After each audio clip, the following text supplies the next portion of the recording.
ശ്രീഹരേ നമ. നമസ്കാരം. അഗ്നിമഹാപുരാണം തുടരുകയാണ്. അഗ്നിദേവനും വസിഷ്ഠനും തമ്മിലുള്ള സംവാദം തുടർന്ന് പറയുമ്പോൾ മത്സ്യാവതാര കഥ വർണ്ണിക്കുകയാണ്. സർഗാദികളുടെ കാരണസ്വരൂപനായിട്ട് മത്സ്യാദി രൂപങ്ങളെ സ്വീകരിച്ച ഭഗവാൻ മഹാവിഷ്ണുവിനെ സംബന്ധിച്ചു പറഞ്ഞാലും അതാണ് വസിഷ്ഠന്റെ ചോദ്യം. മുൻപ് എങ്ങനെയാണോ ഈ അഗ്നിദേവൻ ആ ഭഗവാനിൽ നിന്ന്, മഹാവിഷ്ണുവിൽ നിന്ന് ഈ ആഗ്നേയ പുരാണത്തെ ശ്രവിച്ചത്, അത് പറഞ്ഞു തന്നാലും. വസിഷ്ഠന്റെ ചോദ്യത്തിന്റെ മറുപടിയായിട്ട് അഗ്നിദേവൻ പറയാണ്, മത്സ്യാവതാര ചരിത്രത്തെ ചുരുക്കി വർണ്ണിക്കുകയാണ്.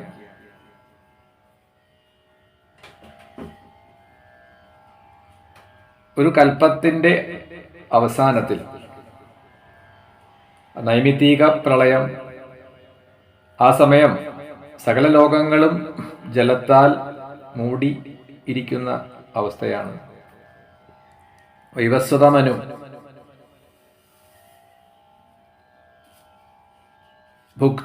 മുക്തി പ്രാപ്തിക്കായിക്കൊണ്ട് തപസ് ചെയ്യുന്നു. അദ്ദേഹം കൃതമാലാ നദിയിൽ ജലതർപ്പണം നടത്തുന്ന ആ ഒരു സന്ദർഭം. ഈ ഒരു കഥ മത്സ്യപുരാണത്തിൽ വളരെ വിസ്തരിച്ചു പറഞ്ഞിട്ടുള്ളതാണ്. ഈ മന്വന്തരം ആരംഭിക്കുന്നത് പ്രളയത്തിന് ശേഷമാണ് എന്നും വൈവസ്വതനായിട്ടുള്ള മനുവിൽ നിന്ന്, വിവസ്വാന്റെ പുത്രനായതുകൊണ്ടാണ് വൈവസ്വതൻ എന്ന് വന്നത്. ആ വൈവസ്വത മനുവിൽ നിന്നാണ് ഈ പ്രളയാനന്തരമുള്ള ലോകം, അതിൻ്റെ ജീവന്റെ ഉത്പത്തിയെക്കുറിച്ച് പിന്നീട് വർണ്ണിക്കുക. ഇപ്പൊ കൃതമാലാ നദി എന്ന പരാമർശം, അതിനെ കൃതമാല എന്നാണ് എന്നും അത് കേരളത്തിൽ ഇന്ന് കേരളത്തിന്റെ തെക്കുഭാഗത്തു കൂടി ഒഴുകുന്ന നെയ്യാർ ആണ് എന്നും അഭിപ്രായപ്പെടുന്നുണ്ട്. എന്നാൽ ചില വ്യാഖ്യാതാക്കളുടെ അഭിപ്രായത്തിൽ തമിഴ്നാട്ടിൽ ഒഴുകുന്ന വൈഗാ നദിയാണ്, അതാണ് കൃതമാല എന്ന പേരിൽ സൂചിപ്പിക്കുന്നത് എന്നൊക്കെ കാണാൻ പറ്റും. ഇവിടെ രാജാവ് കൃതമാലാ നദിയിൽ തർപ്പണം ചെയ്യവേ അദ്ദേഹത്തിന്റെ കൈക്കുടന്നയിലെ ജലത്തിൽ ഒരു ചെറിയ മത്സ്യം കാണപ്പെടുകയും അതിനെ വീണ്ടും ജലത്തിലേക്ക് തന്നെ നിക്ഷേപിക്കാൻ തുടങ്ങവേ ആ മത്സ്യം പറയുകയാണ്, എന്നെ ഉപേക്ഷിക്കരുതേ, ഈ നദിയിൽ തന്നെയുള്ള വലിയ മത്സ്യങ്ങളെ എനിക്ക് ഭയമാണ്. അത് കേട്ട് രാജാവ് ആ മത്സ്യത്തിനെ ഒരു ജലം നിറച്ച പാത്രത്തിലിട്ടു. കുറച്ചു കഴിഞ്ഞപ്പോഴേക്കും ആ മത്സ്യം വളരുന്നു, വലുതാകുന്നു. അപ്പൊ അത് പറയാണ് രാജാവിനോട്, എന്നെ വലിയൊരു പാത്രത്തിലേക്ക് മാറ്റൂ. വീണ്ടും വലിയ പാത്രത്തിലേക്ക് മാറ്റി. എന്നാൽ അതിലും ഉൾക്കൊള്ളാൻ കഴിയാത്തത്ര വലിപ്പം, പെട്ടെന്ന് വളരുകയാണ് ഈ മത്സ്യം. അവിടെ നിന്ന് രാജാവ് അതിനെ ഒരു തടാകത്തിൽ കൊണ്ടുചെന്നാക്കി. എന്നാൽ അവിടെയും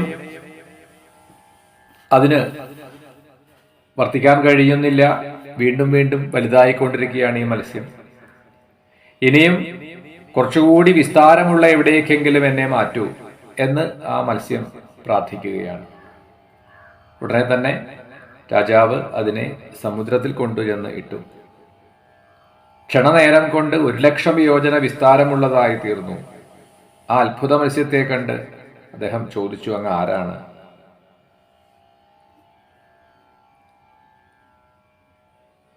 തീർച്ചയായിട്ടും അങ്ങ് ഭഗവാൻ തന്നെയാണ്, മഹാവിഷ്ണു തന്നെയാണ് എന്ന് ഞാൻ കരുതുന്നു. എന്തിനാണ് എന്നെ ഇങ്ങനെ മോഹിപ്പിക്കുന്നത് എന്ന അദ്ദേഹത്തിന്റെ പ്രാർത്ഥന കേട്ടപ്പോൾ മത്സ്യമൂർത്തി പറയുകയാണ്, ഇന്നേക്ക് 7-ാം ദിവസം ലോകം മുഴുവനും ഈ ജലം നിറഞ്ഞ് ലോകത്തെ മുഴുവനും ജലപൂരിതമാക്കി തീർക്കും. ആ സമയത്ത് ഒരു തോണി കാണപ്പെടും. അതിലെല്ലാറ്റിലെയും എല്ലാ ജീവജാലങ്ങളുടെയും ബീജങ്ങളെ സ്വീകരിച്ചുകൊണ്ട് ശേഖരിച്ചുകൊണ്ട് അങ്ങ് അതിൽ പ്രവേശിക്കണം. സപ്തർഷികൾ കൊണ്ടുവരുന്ന ആ തോണിയിൽ പ്രവേശിക്കുക. ബ്രഹ്മരാത്രി എന്ന പ്രസിദ്ധമായിട്ടുള്ള ആ രാത്രിയിൽ തോണിയിൽ സഞ്ചരിക്കുകയും ഞാൻ അവിടെ എത്തിച്ചേരും, അങ്ങയെ രക്ഷിച്ചുകൊള്ളാം എന്ന് പറഞ്ഞിട്ടാണ് ആ മത്സ്യമൂർത്തി അന്തർധാനം ചെയ്തത്. അങ്ങനെ വൈവസ്വത മനു അഥവാ സത്യവ്രതൻ എന്ന രാജാവാണ്. അദ്ദേഹം കാത്തിരുന്നു. കാലം വന്ന സമയത്ത് ജലം എല്ലായിടത്തും വ്യാപിക്കാൻ തുടങ്ങി. പിന്നെ സമുദ്രം ആർത്തിരമ്പി ഉയരാൻ തുടങ്ങി. അപ്പോഴാണ് ആ മത്സ്യമൂർത്തി പറഞ്ഞതനുസരിച്ച് ഭഗവാനെ സ്തുതിക്കുകയും തൻ്റെ മുന്നിൽ എത്തിച്ചേർന്നതായിട്ട് തോണിയിൽ പ്രവേശിച്ചു. സപ്തർഷികളോട് കൂടിയിട്ട് അദ്ദേഹം ആ തോണിയിൽ പ്രവേശിക്കുകയും ഒറ്റ കൊമ്പുള്ള ഒരു മത്സ്യമായിട്ട് ആ മത്സ്യത്തിന് കൊമ്പിനോട് ഈ തോണിയെ ബന്ധിച്ചു. അങ്ങനെ ആ മത്സ്യമൂർത്തി ഈ തോണിയെ വലിച്ചുകൊണ്ട് ആ പ്രളയജലത്തിൽ സഞ്ചരിക്കുകയാണ്. അന്ന് രാജാവ് ഈ മത്സ്യമൂർത്തിയെ സ്തുതിക്കുകയും ആ മത്സ്യമൂർത്തിയിൽ നിന്നും പണ്ട് വേദങ്ങളെ അപഹരിച്ചതായിട്ടുള്ള ഹയഗ്രീവന്റെ കഥയെ കേട്ടു. ഭഗവാൻ ആ അസുരനെ നിഗ്രഹിക്കുകയും വേദങ്ങളെയെല്ലാം രക്ഷിക്കുകയും ചെയ്തു. പിന്നീട് വരാഹകൽപ്പം ആരംഭിച്ചു. ആ വരാഹകൽപ്പത്തിലാണ് ഭഗവാൻ കൂർമ്മ രൂപത്തെ സ്വീകരിച്ചത്, കൂർമാവതാരത്തെ സ്വീകരിച്ചത് എന്ന് പറഞ്ഞു. ഈ ഹയഗ്രീവനെ കുറിച്ചിട്ടുള്ള സൂചന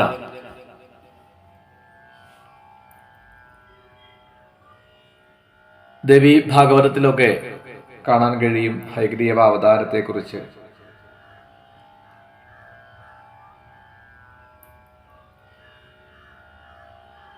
എന്നാൽ ഇവിടെ പറഞ്ഞു മത്സ്യാവതാരം എടുത്തിട്ട് ഭഗവാൻ തന്നെയാണ് ഹയഗ്രീവനെ നിഗ്രഹിച്ച് വേദങ്ങളെ വീണ്ടെടുത്ത് ബ്രഹ്മാവിന് നൽകിയത് എന്നും കാണാൻ കഴിയും. ചെറിയ ചെറിയ വ്യത്യാസങ്ങൾ പുരാണങ്ങളിൽ ഇത്തരത്തിൽ നമുക്ക് കാണാൻ കഴിയും. അപ്പോൾ ഇവിടെ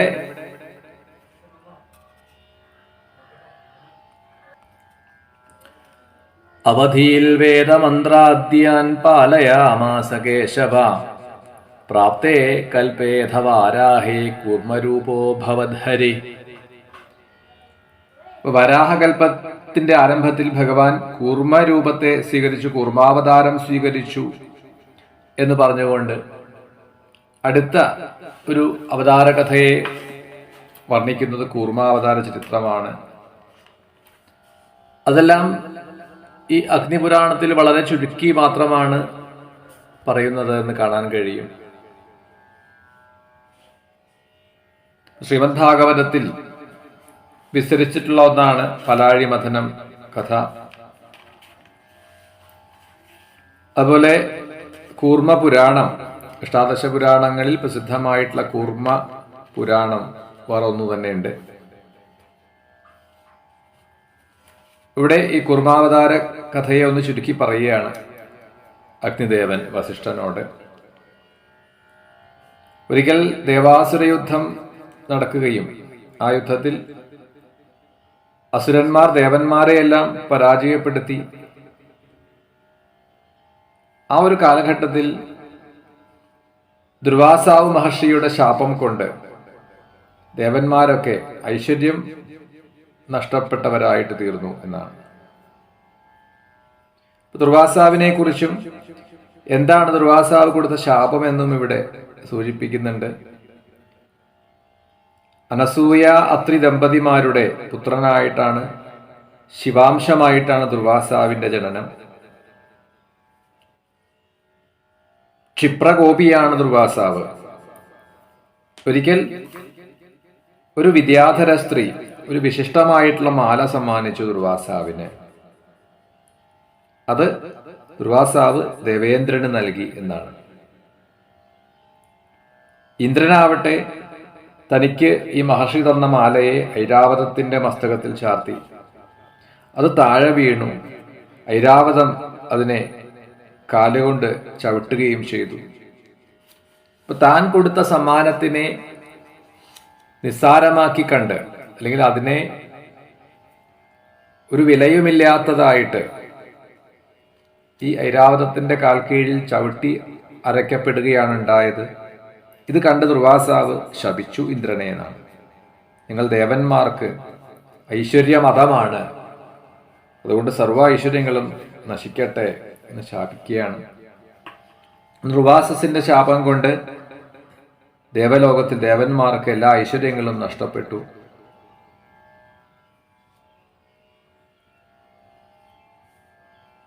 എല്ലാ ദേവന്മാരും കൂടിയിട്ട് ഭഗവാന്റെ സന്നിധിയിലെത്തി ബ്രഹ്മാവിനെയും കൂട്ടിച്ചേർത്തുകൊണ്ട്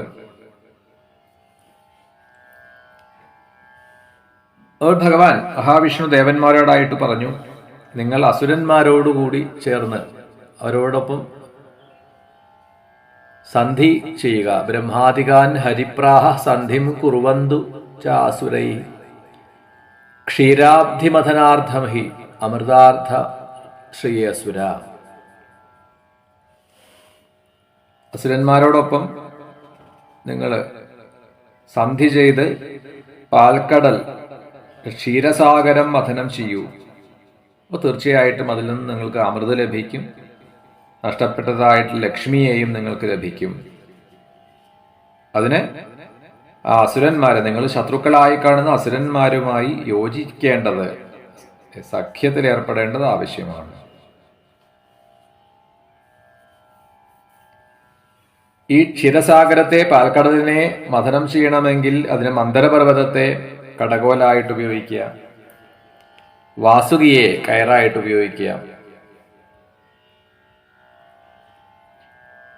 ആ ദേവന്മാർ അസുരന്മാരുമായി സന്ധി ചെയ്ത് സമുദ്രതീരത്തെത്തി ആ സമുദ്രം മഥനം ചെയ്യാൻ ആരംഭിച്ചു. തുടർന്ന് ആ സമുദ്രമഥന സന്ദർഭത്തെയാണ് വർണ്ണിച്ചു വരുന്നത്. ദേവന്മാരും അസുരന്മാരും ചേർന്ന് പലാഴി മഥനം ആരംഭിക്കുകയാണ്. വാസുകിയുടെ വാൽഭാഗത്ത് ദേവന്മാരും അതിന്റെ തലഭാഗത്ത് അസുരന്മാരും നിന്നുകൊണ്ടാണ് മഥനം ചെയ്യുന്നത്. എന്നാൽ ഇത് ആരംഭിക്കുന്ന സമയത്ത് വാസുകിയുടെ തലഭാഗത്താണ് ദേവന്മാർ നിന്നത്. സർപ്പത്തിന്റെ ആ വിഷക്കാറ്റ്, അതിന്റെ ഉച്ഛ്വാസവായുവിലെ വിഷത്തിന്റെ തീവ്രത കൊണ്ട് ദേവന്മാരൊക്കെ വല്ലാതെ ക്ലേശിക്കുന്നു.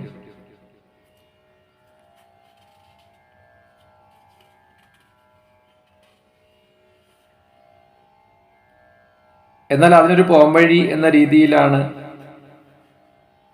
ഭഗവാൻ ഒരു പ്രയോഗം ചെയ്തത്. ദേവന്മാരോട് ആദ്യം തന്നെ തലഭാഗം പിടിക്കുവാനും അസുരന്മാരോട് സർപ്പത്തിന്റെ, വാസുകിയുടെ വാൽഭാഗം പിടിക്കൂ എന്ന് നിർദ്ദേശിച്ചു. അപ്പൊ അസുരന്മാർക്ക് അതൊരു ഹീനമായ പ്രവൃത്തിയായി തോന്നി. ഈ സർപ്പത്തിന്റെ വാല് പിടിക്കുക, അത് മോശമാണ്, ഞങ്ങളും യോഗ്യതയുള്ളവരാണ്. രജോഗുണ പ്രധാനികളായിട്ടുള്ള അസുരന്മാർ നിർബന്ധം പിടിക്കുകയാണ്, ഞങ്ങൾക്ക് ഈ വാല് പിടിക്കാൻ കഴിയില്ല, തലഭാഗം തന്നെ തരണം. അങ്ങനെ തന്ത്രപൂർവം ഭഗവാൻ തന്നെ ദേവന്മാർക്ക് വാസുകിയുടെ വാൽഭാഗത്തെ നൽകി. തലയുടെ ഭാഗം അസുരന്മാർ പിടിച്ചു. അങ്ങനെ മഥനം തുടരുമ്പോഴാണ് ഈ പൽസമുദ്രത്തിൽ നിക്ഷേപിച്ചതായ മന്ദര പർവ്വതം, അതിന് ചുവട്ടിലൊന്നുമില്ല. അങ്ങനെ ആധാരമില്ലാതിരുന്ന പർവ്വതം ആ സമുദ്രജലത്തിലേക്ക് താഴുവാൻ തുടങ്ങി. അപ്പോഴാണ് അതിനെ താങ്ങി നിർത്തുവാൻ വേണ്ടി കൂർമ്മരൂപത്തെ സ്വീകരിച്ച് ഭഗവാൻ ആ മന്ദര പർവ്വതത്തിന്റെ അടിയിൽ എത്തി അതിനെ താങ്ങി നിർത്തുകയും മഥനം തുടരുമ്പോഴാണ് അതിന്റെ ഫലമായിട്ട് സമുദ്രത്തിൽ നിന്നും ഹലാഹല വിഷം ഉത്ഭവിക്കാൻ തുടങ്ങി. കളകൂട വിഷം. അങ്ങനെ സാഗരത്തിൽ നിന്നും ഉയർന്നു വന്നതായ ഈ വിഷം ലോകം മുഴുവൻ നശിപ്പിക്കാൻ പോകുന്നതാണ് എന്ന് കണ്ടിട്ടാണ് ആ മഹാദേവൻ അതിനെ സ്വീകരിച്ചു, അതിനെ പാനം ചെയ്തു. ആ വിഷമാവട്ടെ ഭഗവാന്റെ മഹാദേവന്റെ കഴുത്തിൽ, ആ കണ്ഠത്തിൽ അങ്ങനെ തങ്ങി നിൽക്കുന്നു എന്നാണ്. അഥവാ അവിടെ എത്തിയപ്പോഴേക്കും അതിന്റെ ശക്തി, അതിന്റെ പ്രഭാവമെല്ലാം തീർന്നു കഴിഞ്ഞു. അന്ന് മുതലാണ് ആ മഹാദേവൻ നീലകണ്ഠനായി അറിയപ്പെടുന്നത്. മഥനം ചെയ്യുന്ന സമയത്ത് വാരുണീ ദേവി, ലക്ഷ്മീ ദേവി, അതുപോലെ പാരിജാതം, കൽപ്പവൃക്ഷം, കൗസ്തുഭം എന്ന രത്നം, കാമധേനു, അപ്സരസ്സുകൾ, ഇതെല്ലാം ഉയർന്നു വരികയാണ്.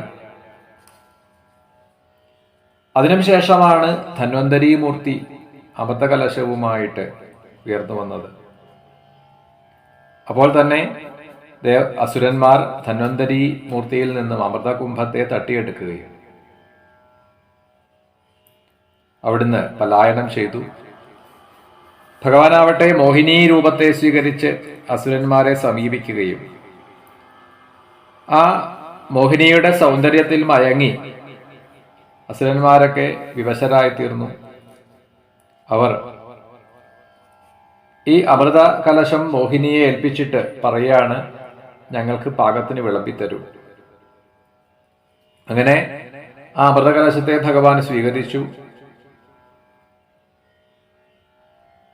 നിങ്ങൾ ഇരുകൂട്ടരും, ദേവന്മാരും അസുരന്മാരും ഒരേപോലെ പ്രയത്നിച്ചവരാണ്, അതുകൊണ്ട് ദേവന്മാർക്ക് കൂടി കൊടുക്കൂ. അങ്ങനെ ഇരുഭാഗത്തായിട്ട് ദേവന്മാരെയും അസുരന്മാരെയും ഇരുത്തി. ദേവന്മാർക്കെല്ലാം വിളമ്പിക്കൊടുത്തു, അസുരന്മാർക്ക് കൊടുത്തതുമില്ല. എന്നാൽ ഈ സന്ദർഭത്തിൽ ദേവന്മാർക്കിടയിൽ അത് പാനം ചെയ്യാൻ വേണ്ടി ഇരുന്ന സൂര്യചന്ദ്രന്മാരുടെ ഇടയിൽ വന്നിരുന്ന ഒരു അസുരൻ, സർഭാനു. ആ അസുരൻ അമൃത് കിട്ടിയതും പാനം ചെയ്തു എന്ന് മനസ്സിലാക്കിയ ഭഗവാൻ അയാളുടെ ശിരസ് ഛേദിച്ചു. എന്നാൽ അമൃത് ഉള്ളിൽപ്പെട്ടതുകൊണ്ട് ഒന്നും സംഭവിച്ചില്ല എന്നാണ്. അങ്ങനെയാണ് ആ രണ്ട് ശരീരഭാഗങ്ങൾ രണ്ട് ഗ്രഹങ്ങളായി കൽപ്പിക്കപ്പെട്ടു, രാഹുകേതുക്കളായി കൽപ്പിക്കപ്പെട്ടു എന്നൊക്കെ കഥ.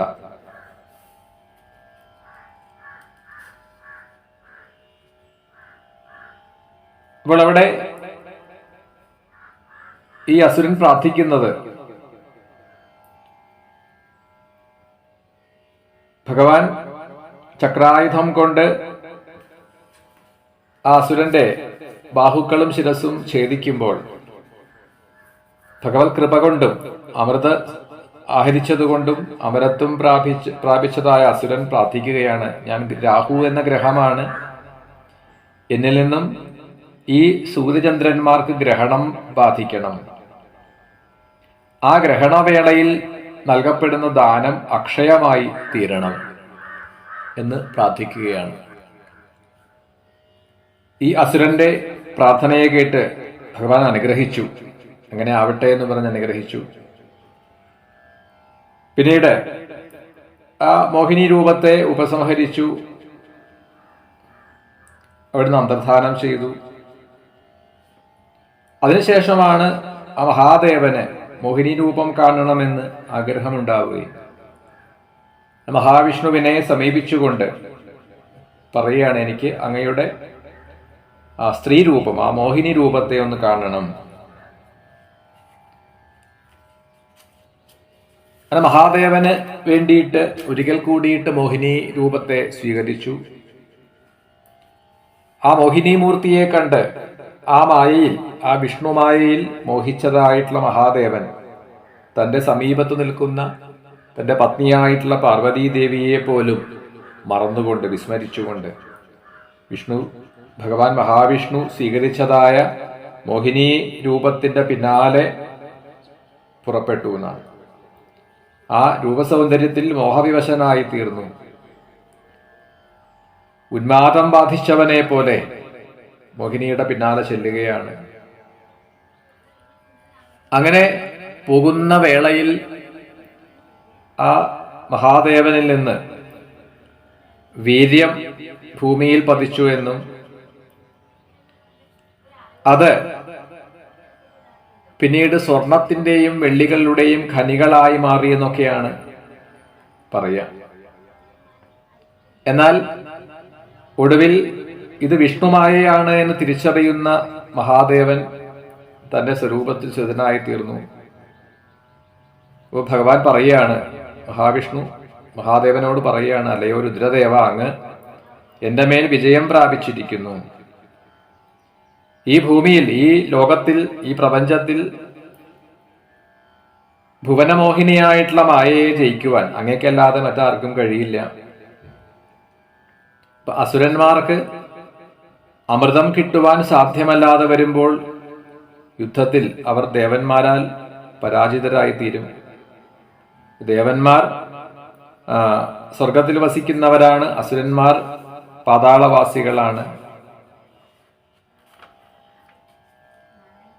ഇങ്ങനെ പറഞ്ഞുകൊണ്ട് ഈ ദേവന്മാർക്ക് അമൃത ലഭിച്ചതായിട്ടുള്ള കഥ, അല്ലെങ്കിൽ ആ പാലാഴി മഥനം എന്ന കഥയെ ഇവിടെ ചുരുക്കി ആ കൂർമ്മ അവതാര ചരിത്രം പറയാൻ വേണ്ടി, കൂർമാവതാര കഥയെ സൂചിപ്പിക്കാൻ വേണ്ടിയിട്ടാണ് ഈ പാലാഴി മഥന കഥയെ ഇവിടെ ചുരുക്കി വർണ്ണിച്ചത്.